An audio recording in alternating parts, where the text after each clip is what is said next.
Hello everyone, I'm back after a several-year TTA hiatus. Since then, my competitive experience has been somewhat limited. I've played one round in the International Championship at Platinum, and one round of this Sodium ladder prior to this game. So my initial impressions after playing again is that I feel like the games are quite different than what I was used to several years ago. I've noticed that players tend to have their economy set up a little bit better. They're not wasting as many civil actions, taking techs for 3 very early on. Things that I generally preached a couple years ago. And I feel like there are fewer exploitable weaknesses in people's age 3, so it seems harder to get big wars off as it used to be. I just feel like my opponents have been a lot more solid. Granted, I'm playing at a relatively high level, maybe not as high as it was before, but I am still getting used to I am still in the process of adjusting to this new metagame. Anyways, this game is the Sodium Ladder, Group 50. My opponents here are Brightfuture. Brightfuture I have no experience playing against. He's a new name as far as I'm concerned. daimx I've played against several times. I believe, so he's been around for a while. I believe I have a winning record against him, but I'm not for sure. I'm not certain. And Papaver, I know that I've probably played only one time in the Swiss Open 2021 finals, where he took second and I took first. I know Papaver, definitely a solid player. He's just the name that I'm most familiar with, although I've only probably played one game against him. Anyways, looking at the leaders and the wonders of this game, what stands out to me is that there's Fleming, Marlene, Chaplin all at the end of this, at the end in H3. So it really seems like theaters kind of stand out to me. There's also Pierre and Sid Meier for internet bonuses. There's no Hollywood for these theater support, but they can also go into internet pretty easily. And then also, the idea of a big science payoff really isn't there. There's only Einstein really to benefit from science. There's no Bell to also kind of support into that, but it's a really thin line. So it's like Darwin, Nobel into Einstein possibly, but no Manhattan Project, no spaceflight. There is also a small colonization strategy in here, going from Sun Tzu to Columbus to Cook with Red Cross support and Suez as well. But I really do feel like theaters are very strong here with Fleming, Marlene, and Chaplin. Darwin and Gaudi go really well into Fleming, same with Shakespeare. And then pretty much everything is very easy transition into Marlene from there. So, going into this game, um, take one of my least favorite leaders here, which is Moses, but here I'm not really guaranteed to get a leader and wonder for one civil action next round, so I don't really want to have to spend civil actions taking cards, too many cards, and especially in the beginning. I want to just get my economy set up. I just take Moses here. It's really my only option unless I want to take urban growth. If I can guarantee getting something like Cleopatra and Stonehenge, which I just don't think is a guarantee, I could think about skipping a leader here. But Moses is still, like, he is one of my least favorites, but he still has his uses. It's easier to spend your civil actions early because you can just hit the population button. And as long as you recognize that you do need to spend the turns doing so, you can be okay.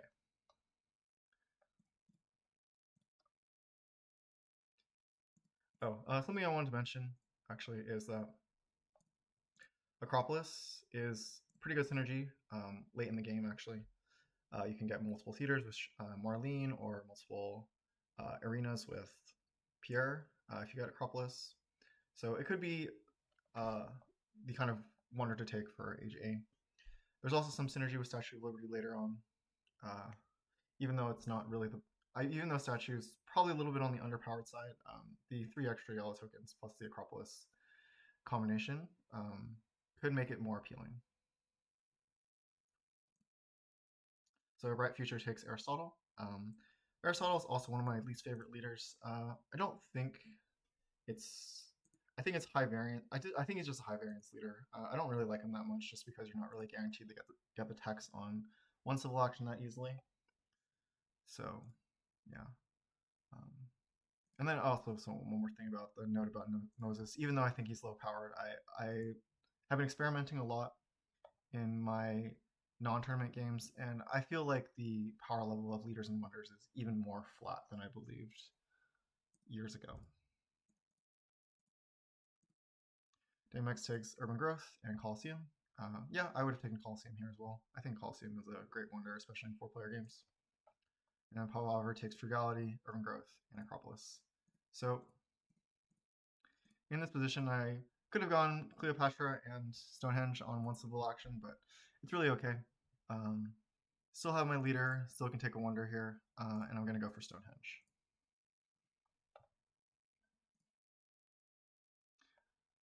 Right, Brightfuture, just pretty much as normal stuff. No wonder to take, takes Engineering Genius. Has a couple options coming down the row. daimx takes Cleopatra, builds a lab first with Urban Growth, and then takes a Richland. I'm pretty sure he does this so he can build a stuff of Coliseum and Richland next turn. Actually, he could do it without, so I think this Richland may be a little bit greedy to not just population here. Both Brightfuture and daimx did not population increase this turn. And then Papaver takes Alex, builds a mine, increases population. Alright. Because both Brightfuture and daimx did not increase population, I'm seeding Raiders here. It's a little bit ambitious, but I'm trying to punish a little bit. Maybe the Temple or Warrior event come up. It doesn't. The options here are Civil Life, Markets, or Politics. I had a couple options here. I could have built more steps on Stonehenge, increased population twice, did some stuff to not take cards. But like I said, I do want this drama. I think drama is actually a pretty high tier tech in this setup. So I population twice, build one step, take drama. Brightfuture, he has the option for several wonders, and he goes with the Machu Picchu. This is probably a double-edged sword wonder. I don't know how much I feel about taking it as your first one. It's susceptible to Ravages of Time, especially since all the other 3 players have HA wonders. So I'm pretty sure that if any of the other 3 players had Ravages of Time, they would just seed it just to be able to hit the Machu Picchu. Especially if it's your only H1/HA wonder. Yeah, I think here I probably would have played a little bit safer, maybe grabbing King Gardens or something. I don't mind them. I think that Machu Picchu, without having guarantee for the techs as well, can put you in really awkward spots at times. And even though that the payoff is very high, I think there are some games where it can really backfire on you. And then finish off by taking Cartography here. I'm not 100% sure about this move here. I think that in my position as him, I wouldn't bother taking this. Even though it is a technology, I think there are better techs to take later on. Cartography is, like, when people see you take Cartography early, it means that you're the only one who's going to be seeding colonies. Other people probably won't be doing so. So you won't really get a huge payoff, and especially when it's this early, people are just not going to help you out. I think in this position, you probably could increase population and then build one step in Machu Picchu with Engineering Genius. And I think Cartography is just a really awkward tech. Even though you're Aristotle, it's just a luxury. It's too much of a luxury, and you're not guaranteed to get that much extra science to be able to afford it. Especially if you're in Machu Picchu, you have to spend science on irrigation and iron as well. daimx builds a mine, builds a step to use Cleopatra, takes Columbus, and Masonry. Masonry is a pretty interesting pickup. Could work out because Cleopatra does get extra resources. So yeah, some interesting pickups by both my opponents here. Papaver does the most normal turn out of everybody, takes Engineering Genius, and builds one step of Acropolis. Possibility of taking Bread and Circus or Drama, but can also be action efficient this way. Maybe he doesn't evaluate these two as highly as I do in this kind of game.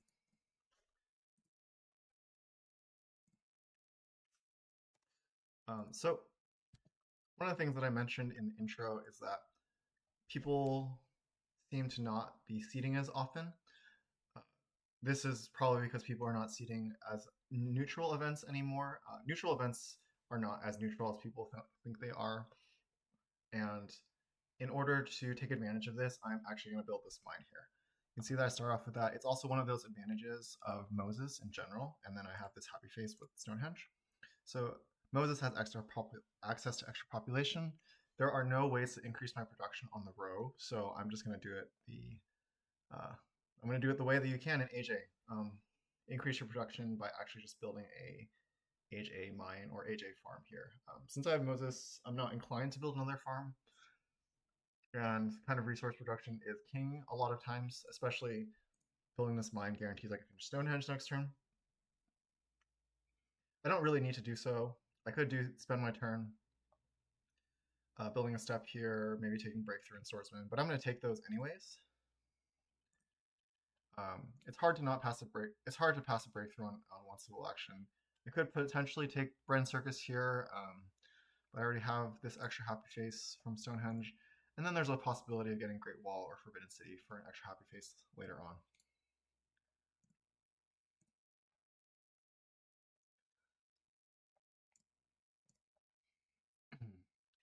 Brightfuture Seeds. Flips in agriculture, increases population twice. Takes knights here, probably pretty smart to take a military tech. Does pass the breakthrough on one, but being Aristotle, every technology you take is sort of like a breakthrough, or half a breakthrough at least. daimx develops masonry, finishes Colosseum, increased population. Also passes on this breakthrough. I don't know if he needed to do this to get out of corruption, but it seems like getting a breakthrough would have been pretty good here. I think he could have taken it without getting corruption, but I'm not sure exactly. All right, Papaver takes Joan, elects Joan, finishes Acropolis with Engineering Genius, increases pop, and then builds a warrior. Again, breakthrough coming past. I don't know how I feel about that. I think breakthrough is just the best age. If there's any yellow card to take in the beginning, it's definitely breakthrough. Science is so valuable early on to be able to develop 2 or 3 H1 techs. I think people are probably pretty greedy skipping it. I know that I kind of preach trying to be efficient with civil actions, but this is on 1CA. Breakthrough should be pretty highly valued. Just surprised that all my opponents decide to pass on it.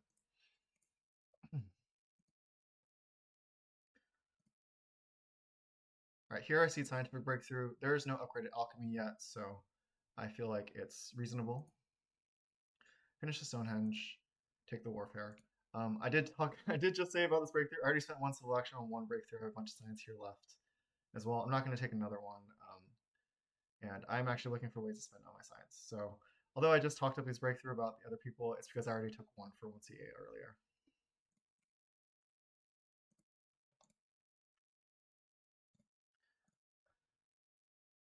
Brightfuture increases population, takes the free warrior, starts building on Machu Picchu. We'll be able to finish it next turn, and then goes for cartography here. Not really sure how I feel about cartography in general. Like I said, I talked about it before, but he could feel like he's committed.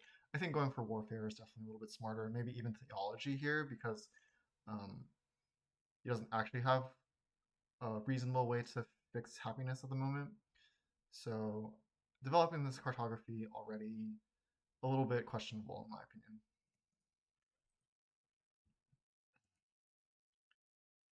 daimx Seeds, Flowstone in the Science, starts Great Wall, seems pretty good with Cleopatra, builds a warrior, and starts one step. Don't think he needed to build the warrior to get into corruption. Could have probably built 2 steps because I believe he had 3 resources total. But he does this to maybe finish a legion soon, and is just fine spending his resources down this way. Papaver also seeds, flips development shade roots, takes iron on 2, and then finishes the legion here. So Papaver, even though he's strongest right now, is actually not looking that strong. daimx will be able to get Legion with Great Wall. I have Swordsman already, so Papaver's 3 Swordsmen, a little bit awkward here, especially because he's revealing Legion for people who don't have it.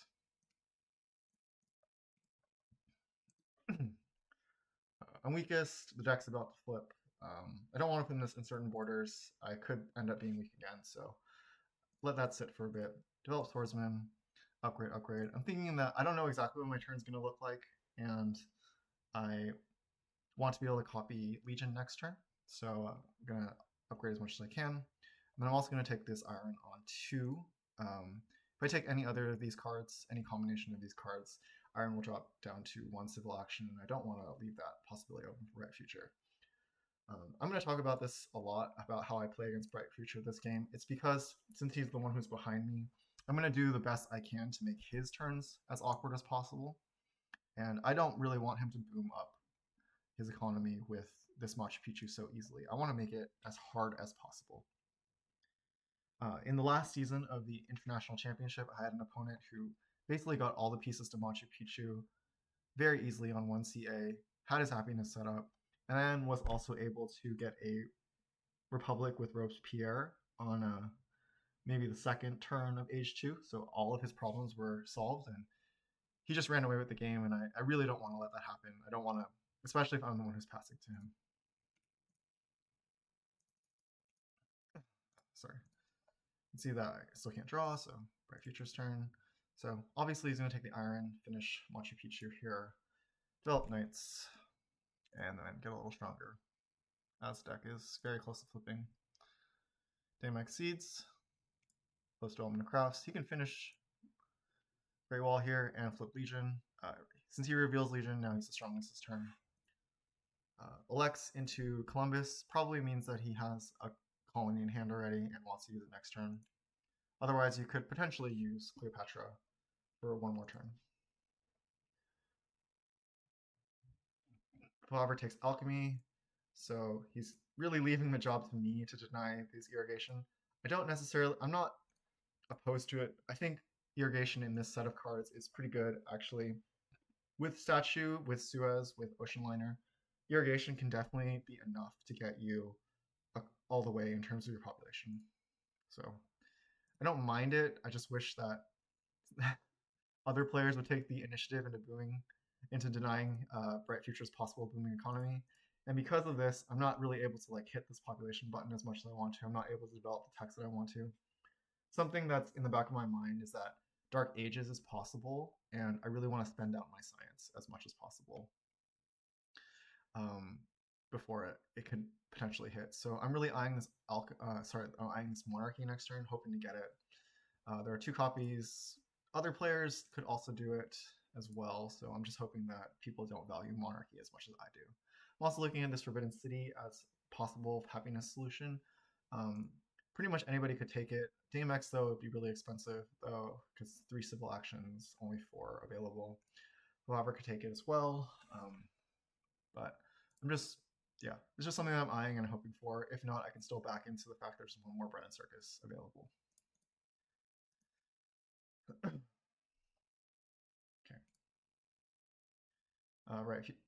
So even though I took the irrigation on 1, I still leave this really good combination of Leo and Alchemy available, unfortunately.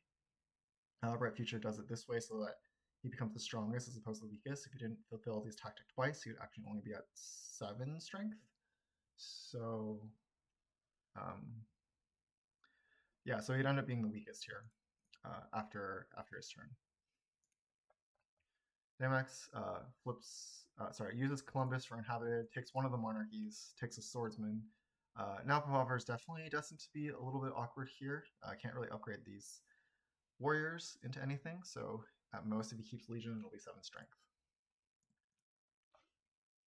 And then daimx, he's the only one who doesn't have iron, so he builds a 4th mine as well. He has a little bit extra population, a little extra yellow tokens, so I really like this play. I think it's actually very, very heads up to build this 4th mine. Papaver Seeds flips Scientific Breakthrough, pretty equal for everybody. Takes developed knights and then iron as well. This is going to be very weird. Papaver is going to be weak pretty much no matter what here. He should probably disband one of these warriors. Next round, he doesn't have his happiness quite set up. If it's not going to come back to him, so if he loses these 2 yellow tokens, he's going to have to disband. There's no good way of him getting out of that situation. He didn't take Forbidden City, which I think could have been better than going for these knights, to be honest. If you're going to be weak, just embrace it, I guess, in my mind, and then try to get your economy a little bit better here. So I think Forbidden City is a pretty good pickup for him, and I'm actually really glad he didn't take it because it's just as good for me as well.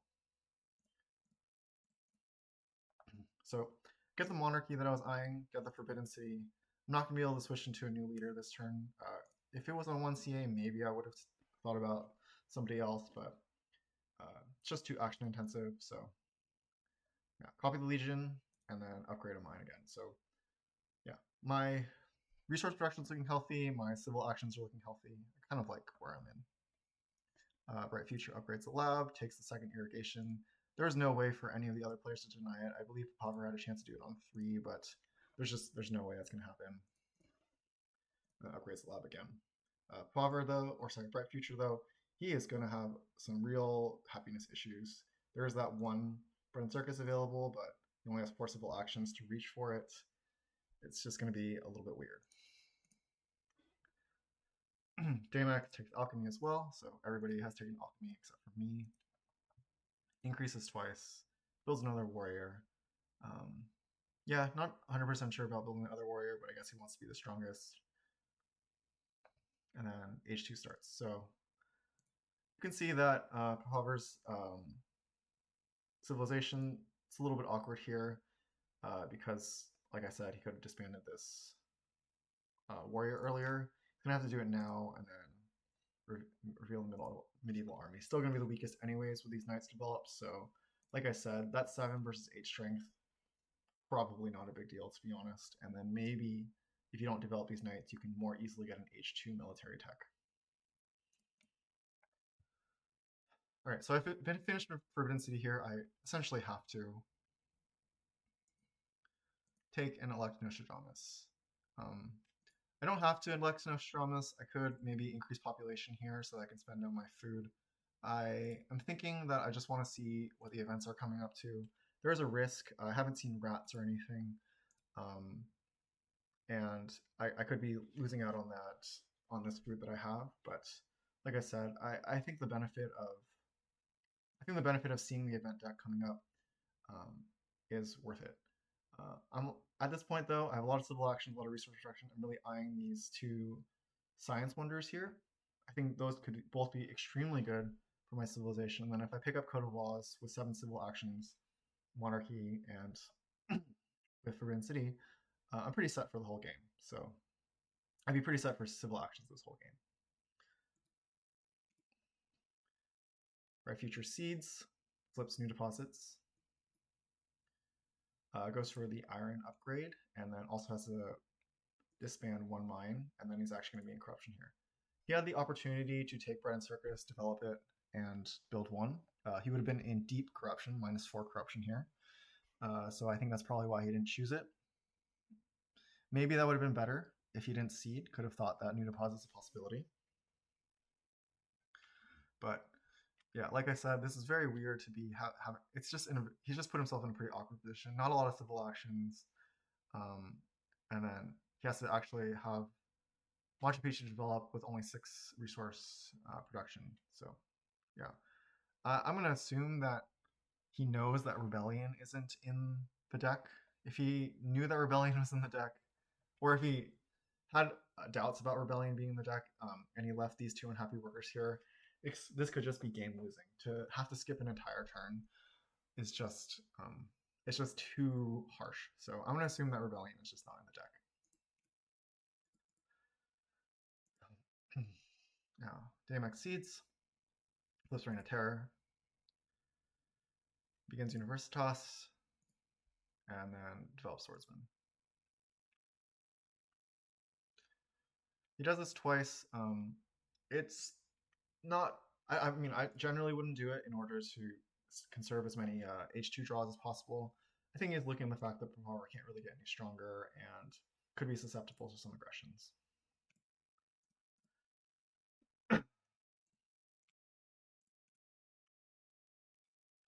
Papaver loses. What does he lose? He loses an idle worker.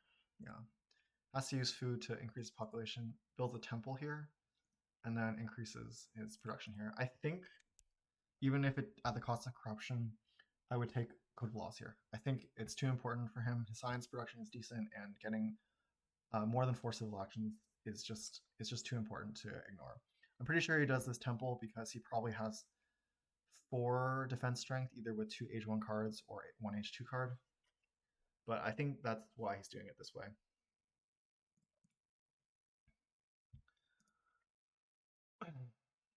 Here I see uncertain borders. I hit rats, so um, electing Nostradamus and not increasing population is a cost here. Uh, but I wanted the culture, and I get a little punished for it, but I think it's also okay. Develop Code of Laws, and then also take Harvard. So the reason it seems fine is because I'm able to actually end this turn without corruption. If I had the 5 food still, I would have been in corruption, and I probably still would have taken the same exact turn. I probably wouldn't have increased population again and lost that food somewhere later. So flipping the rats, somewhat beneficial.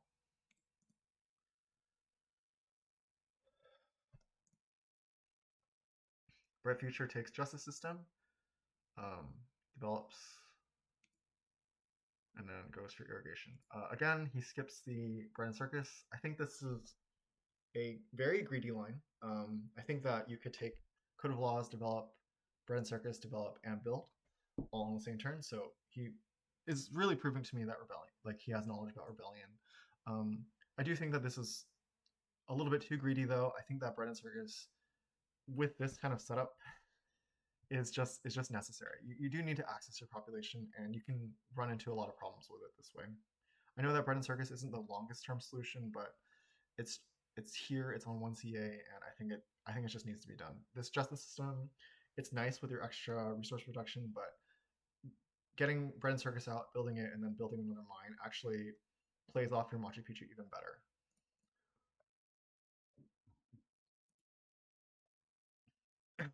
So daimx does try for that aggression.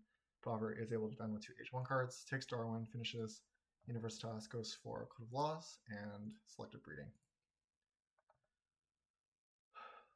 Yeah, all pretty normal here. Papaver takes the second selective breeding, develops, builds. We'll have enough food for another population next turn. And yeah, you can see that because these 4 civil actions, he's not able to get cannons or anything like that. So if he had an extra civil action here, maybe things would have played a little differently. He did have enough science for both of these things, but yeah. Here, I don't see it. I offer the scientific cooperation with daimx. I'm really happy that he accepted. I'm hoping for it to be actually a fair scientific cooperation, even though these are usually pretty imbalanced. I think that it's possible that both of us can save a similar amount. I don't have good production right now, but he sees that I can finish and get +5 science production. He has 8 +6, so it could be fair. I have the thing that makes it imbalanced in my favor is that I have a lot of techs in hand already, and daimx only has the 1. But I'm not trying to push this one. I think that offering it to Brightfuture is imbalanced because I have more civil actions than him. daimx and I have similar because I'll have 7, and daimx has the extra civil actions, sort of fake civil actions from Darwin. So because this pact is accepted, I will use it as much as possible by developing irrigation here as opposed to taking some like urban growth. I have a lot of text in hand. I want to actually use them. I could have taken maybe strategy here as opposed to developing. I could have maybe taken strategy here somewhere, but I wasn't thinking about it too much. I prefer the warfare in hand already. I don't think there's a huge upgrade difference. In this line, though, I probably should have actually developed the warfare already. There's no way I'm going to get strategy, especially if I leave it here. Oh, I also don't want to take this urban growth because that will let strategy drop to 1, along with Republic dropping to 2. So I'm thinking about the way that I'm setting up the row for Brightfuture. The only thing that I don't like about this turn is I wish I had developed Warfare here. Oh, I didn't mention, but I had some really good techs. Obviously, cannon's super important, so just can focus on this using this as army. I'm really eyeing the fact that maybe Ocean Liner and Suez are coming up, so it's possible that I can get it. I think Papaver would probably take it since his is available, or daimx, but again, it's hard for daimx to start another wonder after having done 3 already. Brightfuture, probably not going to grab one of these for forcible actions, so I'm not really worried about it. So I'd really love it if I can get Ocean Liner, but Suez, well, I don't really like the idea of getting Suez with only one colony. I think that irrigation plus 3 more tokens could be good enough. Also draw autonomous, so maybe that's even more appealing now, but yeah. Brightfuture Seeds, flips Historic. Actually really helps him out with his happiness issues. Reveals the Warrior, starts Railroad. Yeah, I don't think this is a good idea. I think Railroad is probably the least effective wonder for him. I can see why he would take it. It's worth strength, and strength is highly valuable in the mid game. This 5 strength, but it's very likely that he should focus a little bit more on the strategy and Republic or cannons. One of these 3 techs here. Um, I think that cannons and strategy are probably too important to skip here, especially since he, yeah, could definitely need some military techs. And yeah, I guess if he wanted to go for a wonder, I wouldn't mind if I'm going for the statue as well. But yeah, I think that it's arguable which is the best one to take. But you know, you already have Machu Picchu. You could just build a mine to get the same amount. And this is just a really, really action-intensive wonder to get that 5 strength. Takes Gaudi and takes strategy here. They must go for a second attempt. This time Papaver uses an H2 defense card, goes for selective breeding, upgrades once, upgrades a warrior, takes efficient upgrade and cannons. So I think daimx has been a little inefficient with his military actions here. He hasn't actually drawn that many cards. Don't like how he's just slowly slowly built all of these and slowly upgrades all of them. daimx goes for Republic, increases population, goes for statue here. He had the opportunity to go for Ocean Liner, but I think he's going to use that statue plus Acropolis synergy. Not really a combo, but synergy. And then goes for Organized Religion.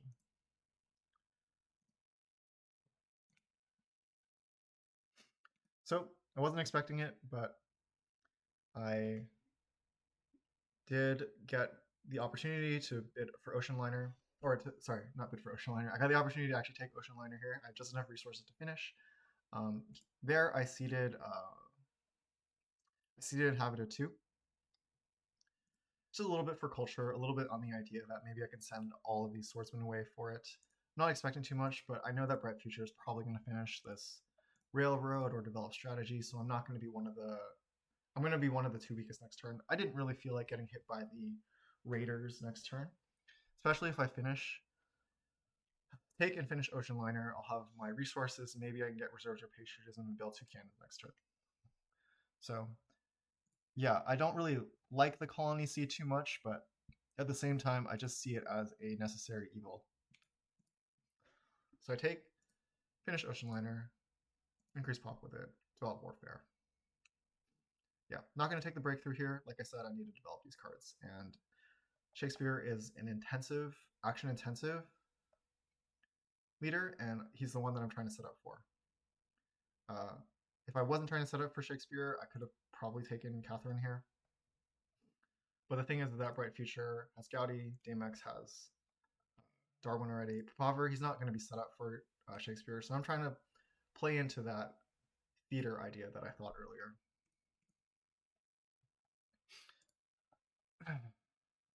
Brightfuture takes architecture, finishes the railroad, takes breakthrough here.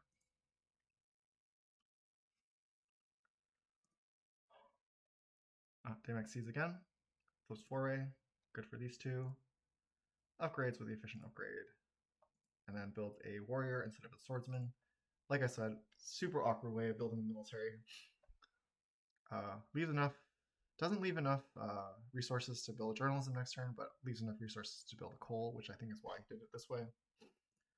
Takes the breakthrough, and then team sports and rifleman. So yeah, rifleman, clearly a denial pick. It actually relegates one of Brightfuture or Papaver to be really awkward here in terms of H2 military techs. Yeah. Also, we know from earlier that I actually had the mobile artillery, so it's very likely that most people need the rifleman in order to fulfill a pretty good H2 tech. I also have the horse infantry tactic. I can't remember what it's called. The 3 units for 5 strength. So also another one that it balances more on cavalry, but yeah, uh, yeah.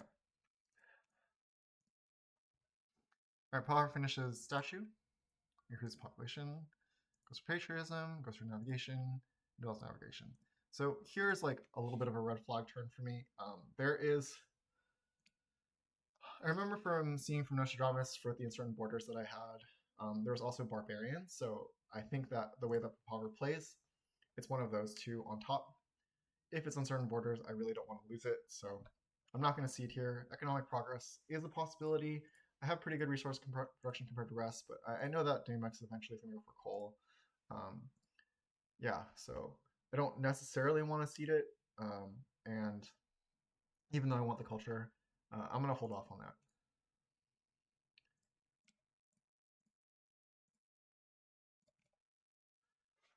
All right, here I go for the cannons, like I said. Take the reserves, and build 2 cannons, become the strongest. So I went from weakest to strongest, definitely why I'm holding off on that. I'm going to develop these drama. It might be my last turn in H2. It's close. It's really on the bubble. And then I'm going to take this journalism for 3. I think Brightfuture has a possibility of grabbing this journalism. So I want to deny that one completely. I want to, like I said, I'm setting up for Shakespeare, and I don't want to put myself in a position without libraries.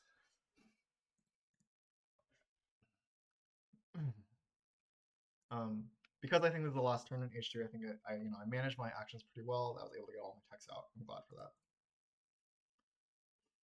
Brightfuture takes, develops constitutional monarchy, switches to Gaudi, builds a temple. Pretty greedy here, I think, to build the temple. It's just for 2 culture. I can see why, get our corruption that way. But it seems unnecessary. I feel like, maybe cavalrymen would be a little bit better here as a grab. I know that he just can't have any H2 tactics or H2 tactics that work. Cavalryman at least lets you think about doing H3 tactics. And yeah, I think the fact that he's skipping this and possibly skipping cannons as well, because I don't think there's any reason for Papaver to skip on cannons. Brightfuture strength can really be a problem in H3.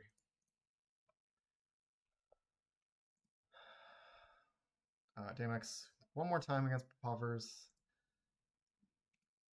Yeah, Papaver has drawn not that many cards, but yeah, it's been a little bit on the fortunate side. I think it could have gone either way for these aggressions, so yeah.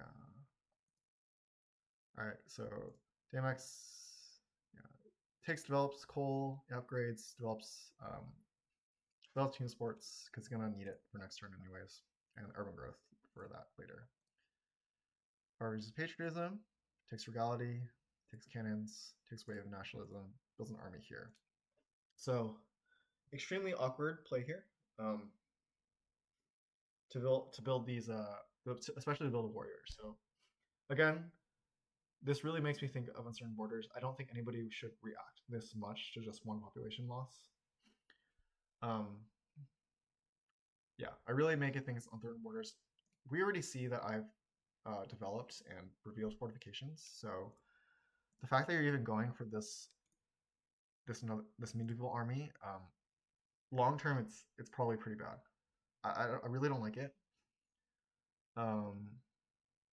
Yeah, I just really don't like it. Maybe he's worried that he can't defend another aggression against daimx, but I think at some point you just can't build it this way. Like yeah, I'm not even sure why he didn't just go for cannons, to be honest. He has the science for it, so yeah, he has the science for this and the organized religion later, so he could have just built a cannon here, gone a little stronger. I think it would have been enough to at least deter defense. But maybe he can't, and he's just really, really worried about that aggression. I just think that this army without without the I mean, classic army is the only possibility that you can have. Right. So I really think it's uncertain borders. So I flip with economic progress. It's actually barbarians. Um, like I said, I think that was an overreaction. I'm gonna develop the journalism, start building up my science, uh, use the efficient upgrade right away, take this engineering genius, take this cavalryman. Yeah, I could maybe had a thought about trying to design this rifleman. I just really didn't feel like it for 3CA. Taking this cavalryman, already good enough. I think other people will have a lot of awkwardness on H2 tactics, so this will allow me to set up possibly for H3 as well. Gonna lose my leader again. Here I draw defensive army and classic army, so that's why I'm kind of harping on the idea of Papaver so much. Building that medieval army, I know he didn't have classic army here, so the fact that I drew it means that I know that everybody else basically doesn't have functional tactics.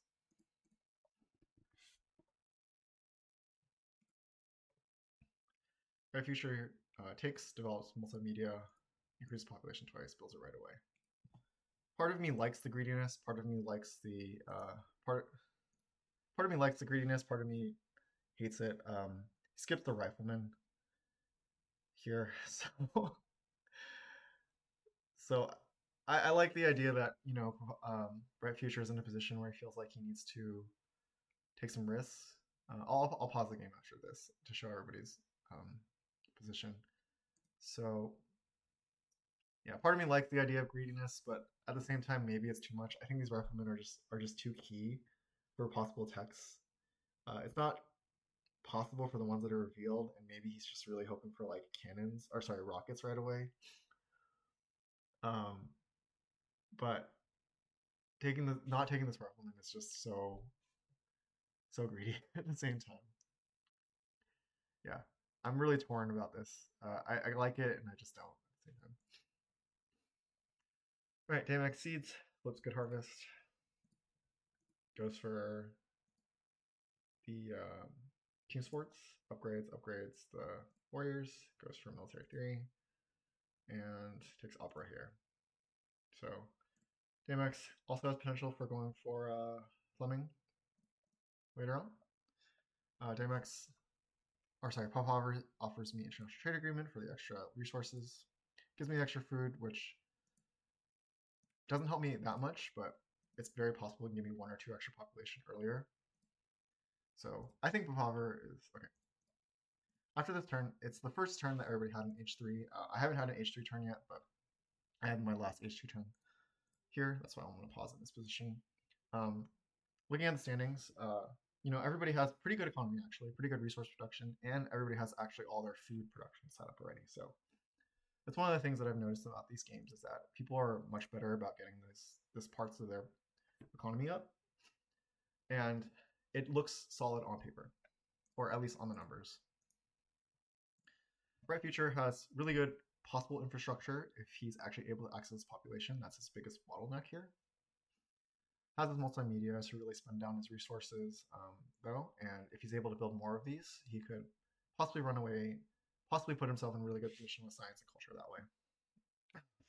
daimx, looking strong-ish. And when I say ish, it's because I have the defensive army. The only way that he'll get really, really strong is if I decide to reveal it for him.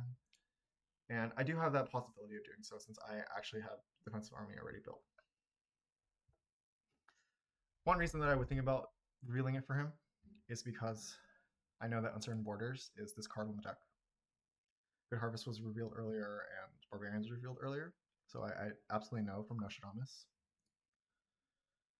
And I think about this quite a bit if I even want to look at that. Actually, I'll finish by looking at Papaver's screen. So Papaver here, I think his infrastructure is really bad. He has these temples, can eventually upgrade to organized religion, but his science is very dependent on the fact that he has no bell.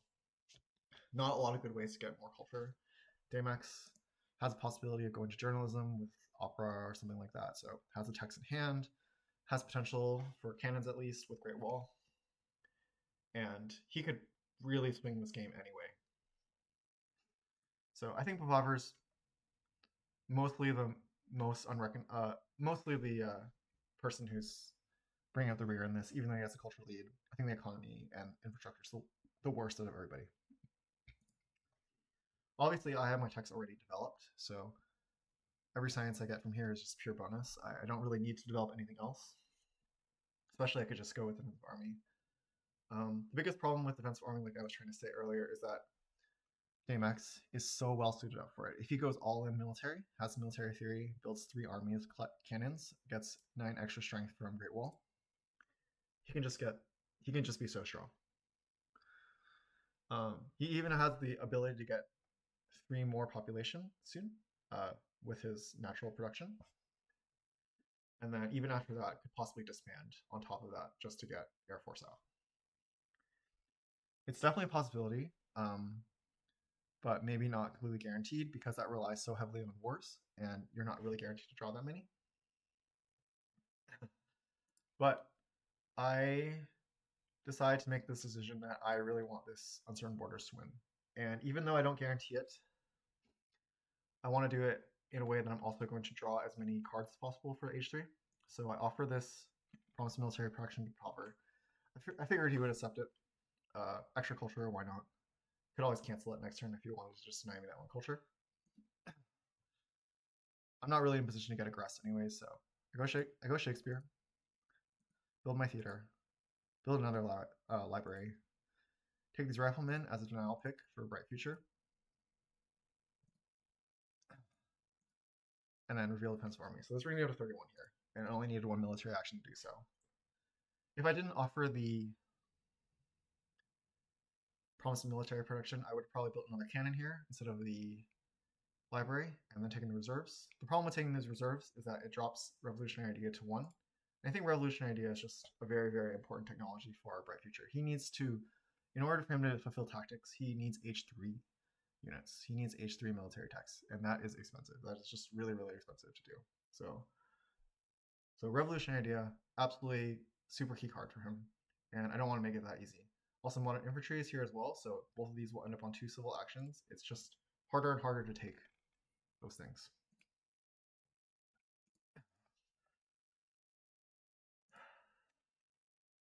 Alright, so he has to take Modern Infantry, and he has to take this Modern Infantry at the cost of not taking Air Force. He could have done it if he took that corruption, and it's very, very possible that he needs to do so. Yeah, but this is where this very unhappiness. This is where all his unhappiness is really starting to bother him, really come up and bother him, and then yeah, so he has to just make these turns very awkward. Then he takes the opera and reserves. I'm not really sure I like this. I know that it sets up for Fleming much better, but I think this Revolutionary Idea is much better for him. Yeah. I think that there's a lot of damage been done in the way that we've left the cards, and I think that Brightfuture has put himself in a position where he just has to take awkward turns, and it's no longer possible for him to take optimal turns anymore. All right. daimx Seeds flips Uncertain Borders for me, so that one turn where I'm strong, that one turn cycle is the one that I need to get stronger. Upgrades his production, takes Revolutionary Reserves, plays Journalism, and takes the Air Force. So he develops the Journalism over Cannons. I think that kind of signals to me he doesn't have a war in hand out of these 3 cards. Because you could just take these cannons and it's pretty automatic. Especially because I developed the defensive army here. Alright, and then Papaver takes the military theory, or sorry, Seeds, flips Inhabited. He wins this, which is great for him. But at the same time, it means that he has to rebuild his army and then not draw cards again. So this is actually the second turn where Papaver's not drawing cards from H3. That's pretty expensive cost. He built another temple here. I don't even know why. Honestly, I really don't know why. I think you could do anything else here. You're probably gonna go into organized religion at some point, so you could build those directly as opposed to taking this action. Like the idea of building this, spending this turn for one culture is doesn't make any sense to me. Yeah. So I talked a little bit about how I liked warfare and stuff, and I'm really glad that I did take it and develop it. I never really had a chance to take military theory because both daimx and Papaver got it before it even came down to me. Obviously, I did have a chance to take strategy, but yeah, I'm just happy that I have this extra civil action here. And yeah, so right now I have this promise of military protection, but I'm planning on quote unquote canceling it with this international tourism. And I think that pretty much anybody will accept it. I have 4 wonders versus anybody else, 2, 3, and 2. And the natural inclination is offered to daimx. The reason I'm not going to offer it to him is because I think he's just too strong. I think his strength potential is just too high that I talked about before. And I can see a world where daimx and I come first and second because he wars over Brightfuture over Papaver. Neither of them can have classic army. Neither of them have mobile artillery. And neither of them are really that well set up for Age 3 tactics either. They need a lot of science in order to actually develop those technologies and a lot of resources in order to build those units. So their production isn't that good. So I can see a world where daimx builds 3 defensive armies with 3 air force, going up to a total possibility of 88 strength with all 3 of those, with 6 more units basically. So if he wars, basically kills people, takes all their culture, I want to run away from him. I don't want to work with him to get more culture. Yeah. So in that vein, I think again, Papaver, if he's in this game against any single one person, I think he's losing this game. I think his infrastructure is bad. I think he has no good way of getting more culture. I think he's just playing as defensively as possible and hoping to get extra culture that way. So in that line, he's never going to outculture me. So I offer this international tourism to Papaver. I think this incentivizes daimx to go for Papaver as a target because he can kind of just sit on this plus 10 culture for a little bit. And it's actually, it's pretty high compared to the rest of the table. Also, I didn't give you guys that opportunity to see that I was going to go for democracy here. I could have taken this professional sports to play against Brightfuture, but I've decided that the damage has already been done. His techs are too awkward. I don't think that he is nearly as threatening as the potential from daimx anymore. So my thought is run away with the game on my culture side, make Papaver look like he's an easy second place to take over, and then hopefully I can build enough units on the back of that, on the back of my culture, to just make it so that I'm not appealing enough of a target for daimx to even come in second. So I want him to take maybe a guaranteed second, quote unquote guaranteed. There's no guarantees in this game, but look for a potential second here while I just run away with culture. Because after this democracy, my culture is going to spike a lot after getting this other pair. I could have potentially taken communism here, but I don't have the greatest happiness, so I don't want to have to force that. Also, this democracy plus 1 more theater gets me up to plus 19 culture here. I'm going to destroy a lab to build these cannons. It only gets me out of corruption. There's not a lot of other good ways. I don't really want these labs anyways anymore. I don't really need to develop anything else except for possibly Air Force anymore. And yeah, I build these cannons. They're a little bit weird, but my potential leader is Marlene, so maybe I'll have to build more defensive armies this way. I'm not really looking forward to that. I would really prefer to build positional army or modern army, but it's going to start by getting stronger this way.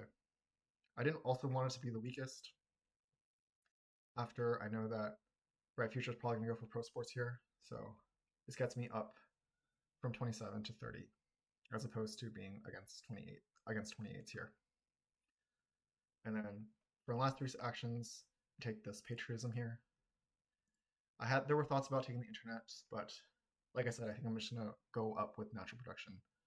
There are slightly better wonders for me, like fast food chains, possibly UN, but I'm not going to be worried about that right now. I have to worry about the potential that is daimx in a couple turns.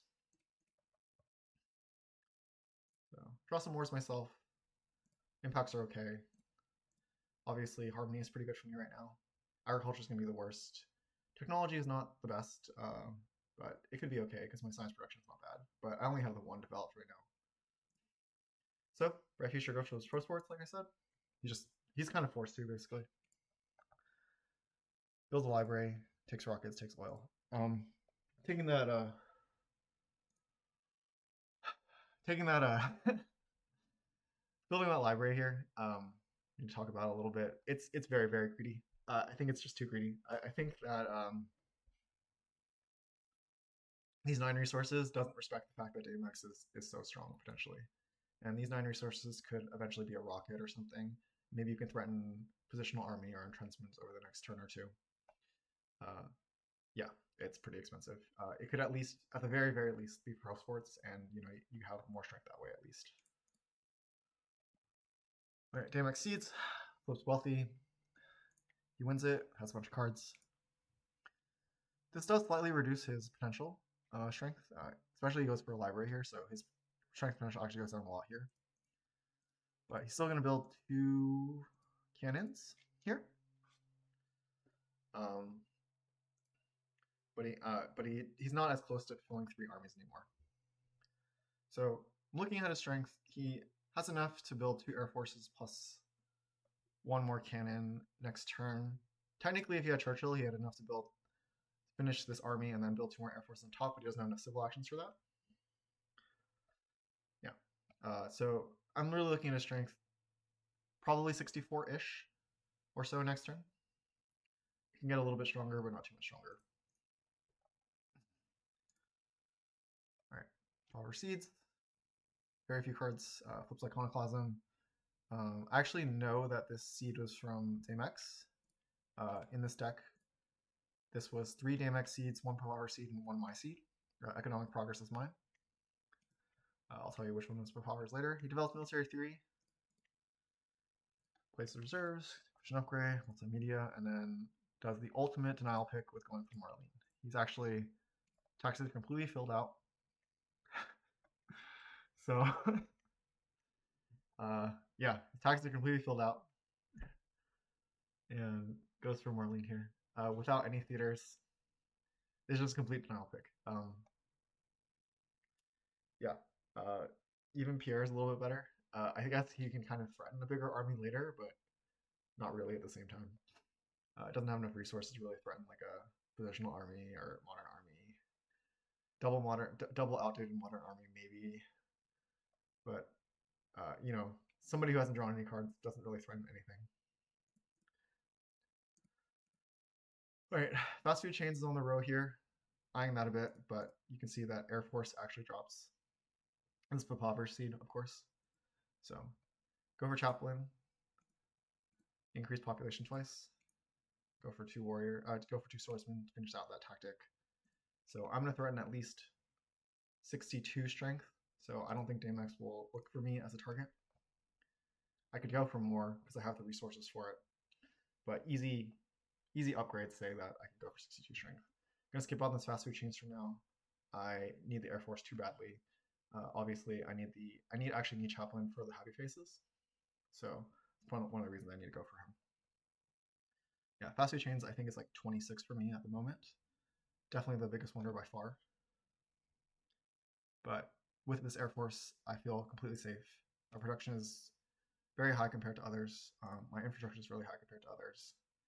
And my impact should be better overall, especially compared to Papaver. Take as engineering genius, something else to really take. Brightfuture goes for Pierre. Alex builds an arena and goes for fast food chains. So yeah, I don't know how I feel about that. I think that you're supposed to build cannons here. I think you're supposed to build cannons here. Really threaten some semblance of strength. Maybe don't go for the strategy. He doesn't know that the economic progress is in my deck, but I think that if you threaten the idea of positional army or entrenchments, it gets a little bit better for you. Yeah. Right now, after this turn, even with economic progress, 15 resources plus 6 more, you can build 3 cannons and reveal a positional army as your best possible defense. So that would be like 58 at best. And daimx, like I said, has 64 showing, and if you can't even threaten more than 64, then he's going to go for you. Uh, Even without that, and without the economic progress, it's actually only 53, so it's a lot lower. So daimx goes for Brightfuture here. Could potentially go for Papaver. Papaver's potential strength is only 1 unit here, pretty much. If he gets 5 more resources, he could build, I don't know. I don't know what else he could build.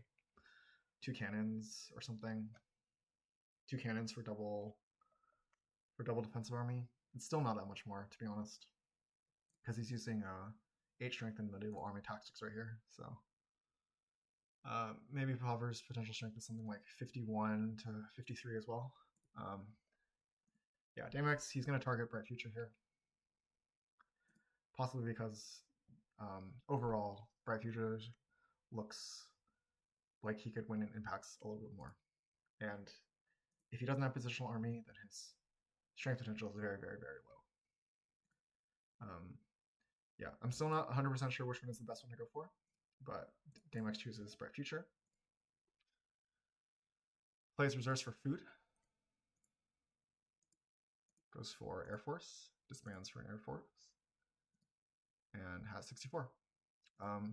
Since he uses this for food, he doesn't have the opportunity. He doesn't have enough resources, no matter how he finishes off, to finish another Air Force army. He can do another small army. So I said earlier that his potential strength was like something like 88. I think now it's only 77. So 77 is something that I can easily defend. Yeah. All right. Papaver takes movies, takes Revolutionary Idea, and takes Air Force as well. Goes for Organized Religion and builds Modern Infantry. Yeah, that's pretty much it. So 51 here. Still isn't threatening much more. You know, 1 more Air Force is another 7. It's 58, so still doesn't even cover the gap. So my thought here is I'm going for Brightfuture. If Brightfuture is very, very weak, and he doesn't have positional army or entrenchments, and he doesn't resign, daimx could possibly war again and get a lot more culture, getting up to 77 here. So I'm trying to push this war to get Brightfuture to resign. And you know, if he doesn't resign, at least I get pretty much the same amount of culture as daimx would. Since I'm going to end at 62, yeah, it's a military build up for extra resources, patriotism, disband. And then I disband a mine to build a library. So because I think that Brightfuture has possibility of resigning, I'm thinking about the idea of Empire State, one shot, using the 12 resources that I have plus engineering genius to finish it. Then I would be highest in culture and science, so at least 18, and maybe if daimx didn't get stronger, I could develop satellites and get 3. So that would be 24, I believe, for Empire State. So Brightfuture doesn't resign here. He plays on, takes tanks, and then actually does have pretty much his strongest defense possible. Positional army. Yeah. He's not going to be able to finish fast food chains. Yeah. So he's just gonna lose this game. He plays on without. He plays on and is just gonna lose this game. There's nothing else after that. So daimx wins. Score by 16. Flips a colony, which people bid minimally on. So I'm gonna win by 16 also. Goes for Meyer, which is pretty much the expected thing to do. Has easy upgrades into computers. Develops rifle images for the culture. All right, Papaver seats. Flips Cold War. Upgrades Temple. And then leaves the possibility open for whatever tech later they may or may not need. Probably movies. Gets a little bit stronger. Maybe needs this to defend or look like he can defend. I have no idea. But gets a little bit stronger this way. And then, yeah, I think this game is pretty wrapped up. I have pretty much no doubts that I was going to win this game for the last 2 turns.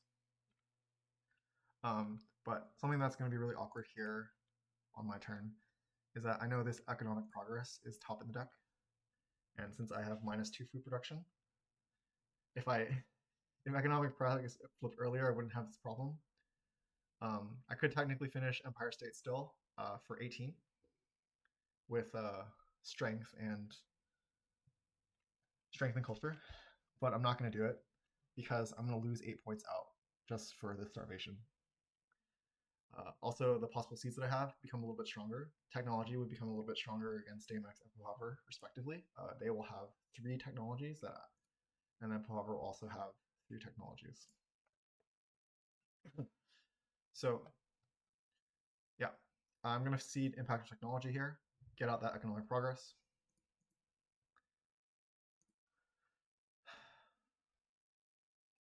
Yeah, go for satellites, go for rockets, grab the Patriots, and upgrade. One of the nice things about this line as well is that I'm not susceptible to a aggression. If I went for Empire State, I think I would only end up at like 55 strength, which is more than a 1-card defense away. So I did like this. It makes my impacts slightly better also. So even though that technically Empire State is worth more points, because it's 18 versus the 4 that I'm getting for impact technology, plus the 8 that I'm getting here, or basically 8 for not starving. Yeah, it's technically like +4 or something like that. I just think that this plays out a little bit safer. Yeah, I think there's also yeah, that's pretty much it. I think even still I could have prevented myself from starving in that line because I needed to disband twice and rebuild a lab, so I wouldn't have starved on the next turn.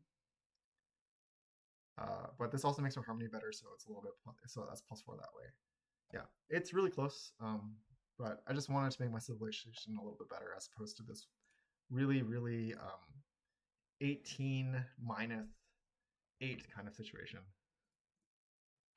Then I take his mechanized agriculture because Papaver could technically develop it with this multimedia. daimx, that's the only H3 technology he could develop. So I keep them at 3 each, no matter what.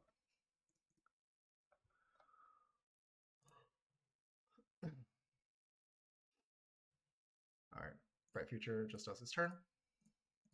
Does a lot of upgrades. His impact technology is like 6 or something. And then daimx has seeds, flips government, which is slightly better for me over everybody else. He has enough resources to go for a wonder, and he's going to go for a UN and finish it. Has to just, yeah, and then evaluate strength. So pretty sizable lead against Papaver, but yeah. But Papaver doesn't have any wonder to build. Goes for movies. He's going to really increase his impact potential here. He increases his army up to 6. We know that I see that in, so that's a really good impact for him. Yeah, and then has a pretty sizable culture production here to go up to 129. So after it goes up to 129,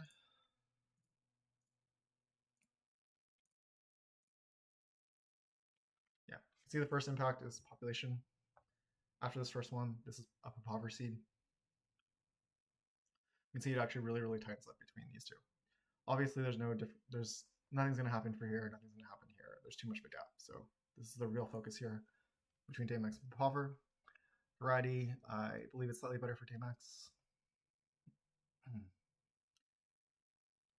Decent for Brightfuture. Technology, these two are equal at 12.